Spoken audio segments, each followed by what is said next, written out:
Want more Gators Breakdown? Join Gators Breakdown Plus. Starting at $3 a month, get access to unique episodes, plus a blog, chat room, giveaways, shout-outs, and more. Gators Breakdown Plus is furthering the interaction with fans and listeners like you. Head to gatorsbreakdown.supportingcast.fm to join Gators Breakdown Plus today.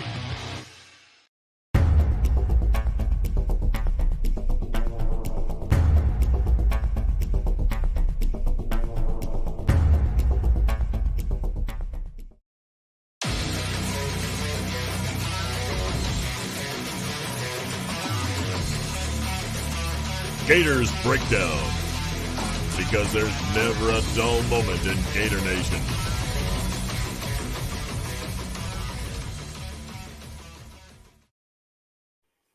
All right, here we are again, back again for another Gators Breakdown thought of the day.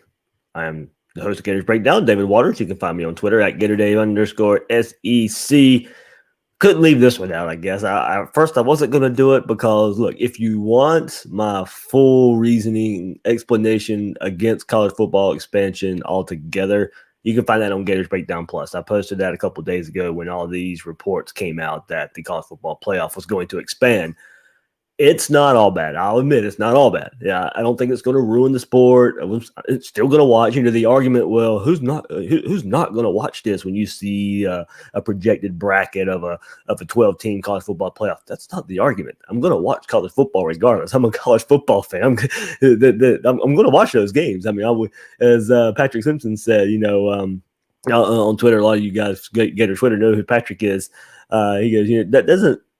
You can't ask that question to people who are going to watch Maction on Tuesday nights on ESPN. We're college football diehards. Of course, we're going to watch it, but that doesn't mean we have to like it. And we'll end up liking those specific games for the 12 teams. Of course, we will. And that's kind of my point here. I'll give you a couple reasons why I'll extend the thoughts of why I don't like the college football playoff expansion. But I do see some good in it. I'll admit there are some good things. If there had to be a 12-team playoff, I love the format. A couple tweaks I'll go over there, but if you had to do 12 teams, this is a pretty good way to do it. First reasoning, I think it devalues the regular season. It shifts the focus from the regular season to the playoff. And I know a lot of people want that because bowl games have been devalued the last few years, and I completely understand that. But the uniqueness of college football is the live and die with the regular season games. Now that changes. You can lose 2, you can lose 3 games and still have a shot at winning or still have a shot at going to the playoffs. So it shifts the focus from regular season do or die. Is the regular season still important? Absolutely, for seeding and getting in, but you lose that do or die mentality that comes with football so much. And look, that's what made college football special. And I'm going to shout out Patrick Simpson a whole lot here on Twitter. He goes, it's tough because as a Gator fan, you make the playoffs in 2020, basically in 2020. But at the same time, games like LSU should matter. The pain and the lows, the pain and the lows from days like that is what makes us so passionate. And that's it. That's what college football. That's what makes those championships so special. They are hard to win. You pretty much have to be a team that's on point for 12 games a season. And now that kind of goes away a little bit. So it devalues the regular season a little bit, puts the emphasis on the college football playoff. So it makes the postseason more important than the regular season. And that's the change I don't really care for. But it will make the postseason exciting. It definitely will. And there's added value in that, I think. But at the extent of it's going to hurt the regular season just a little bit. Still important. You still got to win games. You still want seeding. You still want to win your conference championship to maybe get that bye. I'll go into the format here. There are some good things. There are some things I like, as I said. But, there's one. It devalues the regular season, puts the emphasis on the playoffs. I don't necessarily care for that. I'm a traditionalist in the sense of I love the do or die every week of college football and not walking out of Jacksonville after Georgia and say, well, okay, that's only our second loss of the season. We can get them in a rematch, or we can play them again, or we can still make the playoff. I'm going to miss that. I love walking out of that stadium when beating Georgia and say, okay, we ruined their season. Their season's over. They can't go to Atlanta. They can't win the SEC East. They're not going for a chance for a college football playoff spot. But last year, Georgia still would have been in a college football playoff after losing to Alabama, after losing to Florida. They still would have been in toward the end of the year. So that's what I'm saying is it devalues the regular season a little bit, puts emphasis on the postseason. And look, I'm going to admit, admittedly, and I'm not apologizing for it either, I'm a college football elitist. I don't think group of 5 teams should have a shot. I don't. To me, I do say I'm a traditionalist in college football in a way, but to me, I think the group of 5 should be separate. I think you should have your Power 5 teams, your 64 teams or 6 conferences or whatever, and you have a Power 5 champion. I don't think the group of 5 deserves a shot. Schedules aren't the same. Teams aren't the same. Yes, they can sit there and claim they beat 1 or 2 Power 5 teams during the season and they deserve a shot. It's different when you have to do it week after week. It's different. So I don't think I'm a college football elitist at that point. I don't think group of 5 teams deserve a shot. In this proposed 12-team playoff, they'll get a shot now. So there's reason number 2 for me. The values of regular season, and then I don't think group of 5 teams should even have a shot at it. I know if some group of 5 people out there are going to, if they come around and listen to this, I'll get shouted out. But look, yes, you have your Boise States beating Oklahoma. You have your UCFs a few years ago. It's not the same when you have to do it week in and week out. I'm sorry. It's just not. And I know people will say, well, if they're good enough, you'll beat them anyway. I just don't think they deserve the shot just because of a season they just went through. That's not even comparable to an SEC, ACC, Big 10, Big 12, Pac-10, Pac-12. I think we could say maybe, but still, I think if you put them in that conference and had those teams play week in and week out, it's still different. But it's the way I view it. I'm not going to apologize for it. So that's just my stance on it when Power 5 teams or Group of 5 teams get a shot here. So, all right, I'm going to go through some things I do like here. Since, look, it's coming whether I like it or not. The 12-team college football expanded playoff, it's got legs. It's been proposed. It's going to be approved. So we could see it as soon as 2023 there. So here we go. I'm going to at least – I'm open-minded. Look, like I said, it's not going to ruin the sport. The sport will still be great. We'll get some great games. The great games that happen during the season won't matter as much now, except for seeding purposes and the like. But we are going to have some great games in this 12-team format. There's going to be a lot of good games here toward the end of the season in determining a champion. So here, that's another thing. For me, the determining a champion, I think you have to be great every week. And like I said, the values that a playoff will be tough. Don't get me wrong; it's going to be tough. But I'm going to miss the having to be great for an entire season to crown a champion. But here we go, 12-team proposed playoff. Let me switch over here and read what they had to say. Make sure I get everything right. Make sure I don't miss anything here. But the 4 highest ranked conference champions will be seeded 1 through 4, and each will receive a first-round bye. So it gives you some incentive to be a conference champion. I think one of the worries were with this, you could maybe sit your team. You still have the option to, if you don't really want the bye week. I mean, I think teams are going to want the bye week, but an incentive to maybe sit your best players in a conference championship game, rendering those useless. Why are you playing conference championship games if you're assured a spot in the college football playoff? Because look, the SEC teams, the last few years, almost the last decade, more times than not, is that game would be useless as far as a team making the college football playoff, because both teams are going to make it. Now, you win this game, you probably get a bye. So there's still incentive there to go win your conference. So I do like that part of it. If you're going to have these conference championship games, you still have to put some value on them. So those games are important. You get the value by getting a bye week, by winning your conference and being one of the top 4 conference champions. You can get a bye week, get a first round bye. So then, while teams seeded 5 through 12 would play each other in the first round on the home field of the higher ranked team. The team ranked number 5 would host number 12. The team number 6 would meet team number 11. 7 would play team 10.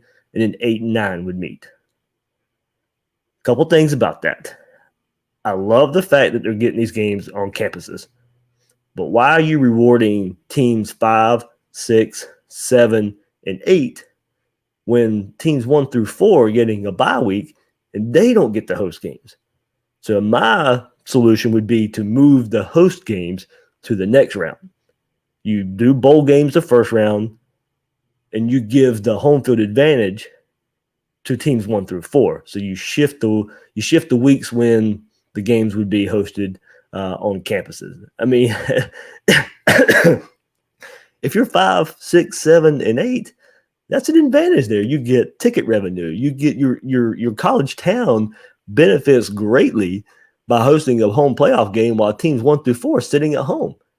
So shift the on campus by hosting a home playoff game while teams 1 through 4 are sitting at actually probably deserve it even more. That's what gets me. I don't that part. I love the fact that they're putting these games on campus. Don't get me wrong. That should absolutely happen. But give it to teams 1 through 4 after the bye week. Make the first round bowl games, the second round on campus sites, and then go back to the bowl games. It's just you have more planning time because you already know who's going to host. Those teams can sell tickets a bit better. But this is a lot of travel going along with it too. I mean, there is a lot of travel going on. So reward your fan base, reward the teams that are the top 4 by giving them the home game. So I like the format. Just a couple tweaks there that I would make there. So it says the championship game would continue to be at a neutral site as under the current format. So I mean, there you go. That's pretty much lays it out.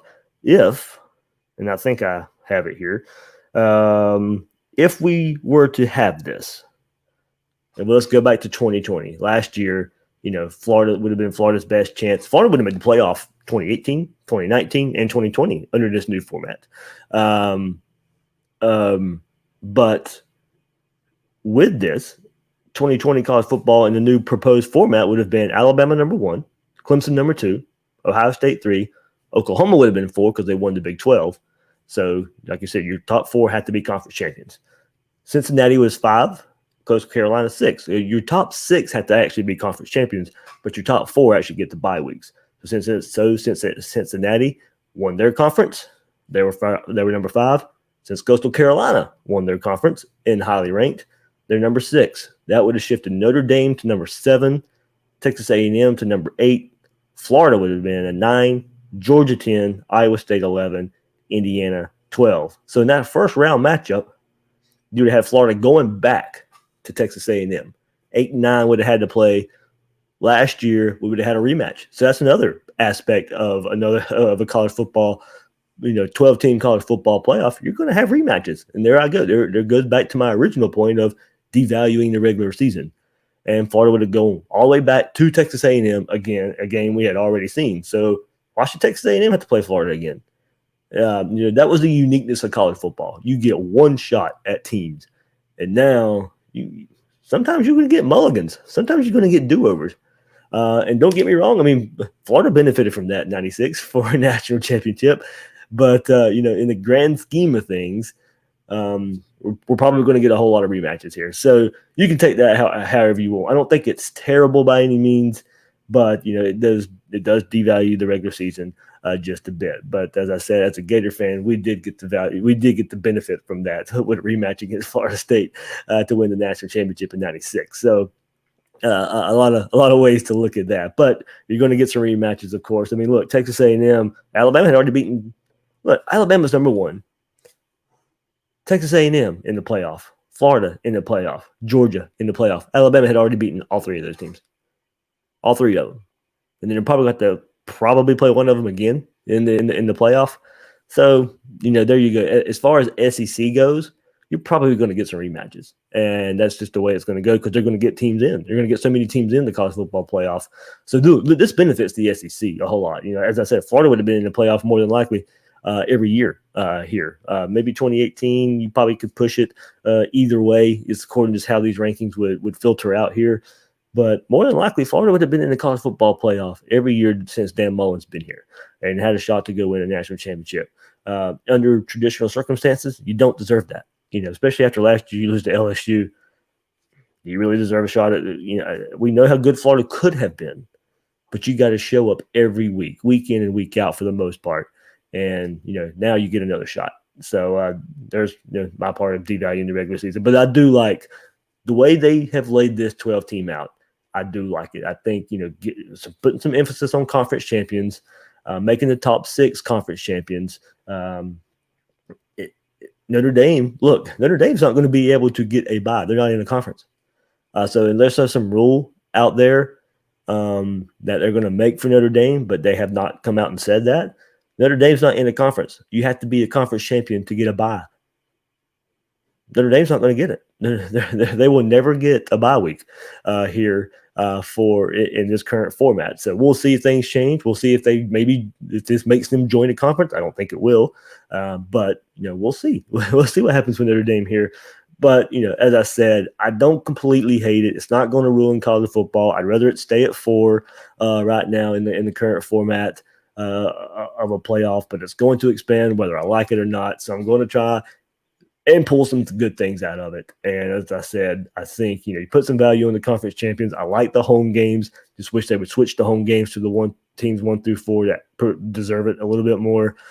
So look, as long as Florida keeps on the current trend of what they have been the last few years under Dan Mullen, Florida's going to be in the playoff more often than not. If you're finishing in the top 10 when the regular season's over, you're going to be in the playoff if you're Florida. So there's a lot to like if you're a Florida fan of having a chance. It's just not the traditional chance of what we're used to in college football. And that's going to take some time to get used to for me. Like I said, I love the week in, week out, do or die mentality of college football. Regular season is still important for seeding. You still got to go in, but you do have a chance. Hey, if you lose to Georgia and Jacksonville, maybe we'll get them again in the playoff. So that's a way to look at it. So, there we go. Thanks for all the comments. A lot of you guys agree. Some of you guys don't agree.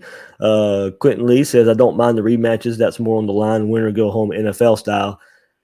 Yeah, but that's the point. You said NFL style. College football doesn't have to be the NFL. College football is fine being college football. College football is fine with the uniqueness of college football. That's part of my point.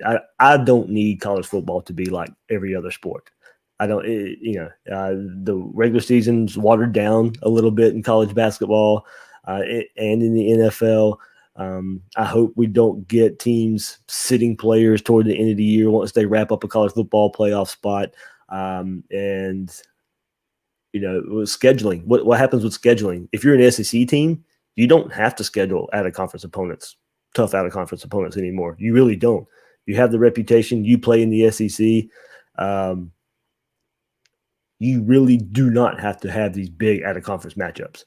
So, we'll see what happens with that. Don't get me wrong. When this is all put in there and it's happening, and Florida's either hosting a home playoff game or going to one, or they have a bye week. Don't get me wrong. I'm watching. I'm supporting. I'll be there. Like I said, I don't completely hate it. That it's it's going to happen. So I don't completely hate the format. I'll go along with it. But this is there's going to be some exciting times with this anyway. But I don't have to fully buy in of liking it. But it's coming.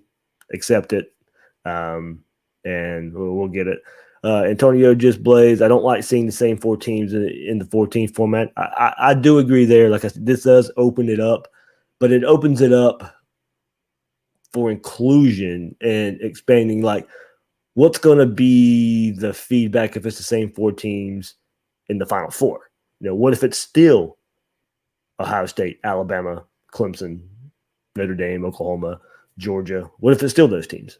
And so there's still a good chance in that. All you're really doing is just adding games, and just for the sake of adding games. We'll see how it all plays out. Like I said, the group of 5s, I think that get in if they're the 12 seed. I think it's going to get ugly for them at points, especially when you got to go play Alabama or whoever that is, that 1 seed. Are there going to be upsets? Yes, more than likely they're going to be.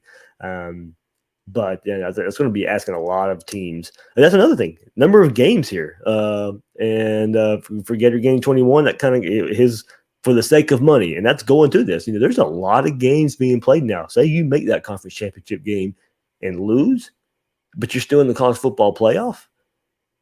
You're going to be playing. You could be, and then if you make a run, I think you could be playing up to, I had my head here, 17 games. If you make your conference championship, lose, and then go on a run to all the way to the final, that's 17 games there. So I hope that college football, the NCAA doesn't step in and say, hey, you know what? We can't have teams doing this. You're going to have to take away a regular season game. We can't have kids playing this many games. So you're going to punish the rest of college football for a couple teams that have to play a lot of games and maybe take away a home game every other year because you're taking away a game. That could be fallout here. I don't want that to happen. So we'll see how that goes. But Quentin Lee, it already is David NFL style transfer portal is free agency players getting paid. That's on the player. That's on the player level, though. I get your point with that. But my whole aspect of NFL like is just on the field and format and keeping every game important. I do agree with you there. It is the NFL style, a little bit of transfer portal, making it free agency and players getting paid to a certain extent. That's coming in some of us in some form or fashion. All right, couple of comments here before I log off. Kerry Howard says, it keeps us watching football outside of the playoffs and the Gator Bowl game. I didn't watch nothing else. Yeah, that's true. It does keep the interest there. But as I said, take this year, for example. Clemson and Georgia, and the regular playoff has kind of ruined this. Clemson and Georgia play week 1. The loser of that game still has a chance. They still have the loser of that game. They win out with a 14 playoff. They're going to be in they're going to be in the playoff. It doesn't matter. That week 1 game, since there's already a 14 playoff, is not going to matter. So now you're going to have these big time matchups that, in a way, are just exhibitions. Are they still important? Yes. Are they important for seeding? Yes. But you're going to have these big high profile matchups, and if you lose it, it doesn't really matter. You can even still go lose one more game under this new expanded format, and then say, all right, well, let's just get hot at the end of the year, and then we'll make the playoff. That's not college football to me. It's not. I know FCS does it, and lower tiers do it. But I don't need D1 college football being like those, or FBS college football being like any other sport. I don't need it. A lot of you out there want it in the name of fairness and want it just because to open it up and give more teams a chance. I personally don't need that. A lot of you out there do, and that's fine. That's the beauty of all this. And we have discussion and debate respectfully. And as right here, Robert Anderson says, absolutely pros and cons. However, I did not like that recently players were sitting out of high-profile bowl games, took out all the excitement of making a big bowl game. As I said, and that's a pro and con of this. The pro is it shifts the focus to the postseason, and if that's more important for you, that's fine. You're not wrong in that. My opinion is I just like to focus on the regular season, and rarely did you have guys sitting out in the regular season. Because of trying to save themselves for a conference championship, a playoff game, or something like that. So there's the pros and cons of it, absolutely there. So all right, good look there. As I said, if you want to go into my full reasoning of why I did not like expansion, Gators Breakdown Plus episode a couple days ago. If you guys go subscribe there, you can subscribe for $3 a month there if you want to. You get even more Gators talk episodes like this, a blog. The Discord chat room is awesome. For $3 a month, it's probably worth it just for that. You get to go talk with a lot more knowledgeable Gator fans in the chat room. So, and even more episodes, as I said, you can get my full college football playoff expansion reasoning why I don't like it. You can get that there. Even more episodes as well on Gators Breakdown Plus. Gators supportingcast.Gators Breakdown. I think that's it. I forget the web address there. It is gatorsbreakdown.supportingcast.fm. GatorsBreakdown.supportingcast.fm. So even more stuff on Gators Breakdown Plus. We're talking about college football expansions. Everybody, thanks for joining me again on this thought of the day. Go enjoy your weekend. Have a lot of fun this weekend. We'll be back at it next week. Will Miles and I, for the regular episode of Gators Breakdown next week, diving into the college football preview magazine. So going to be a lot of fun. One of my favorite episodes of the year that we break down and get those opposing coaches' thoughts. What do opposing coaches think of the Gators, Dan Mullen and the team? A lot of good stuff there as we look at those college football preview magazines next week. So that'll do it for this thought of the day. I am David Waters. You can find me on Twitter at GatorDave_SEC. Talk to you guys and girls later.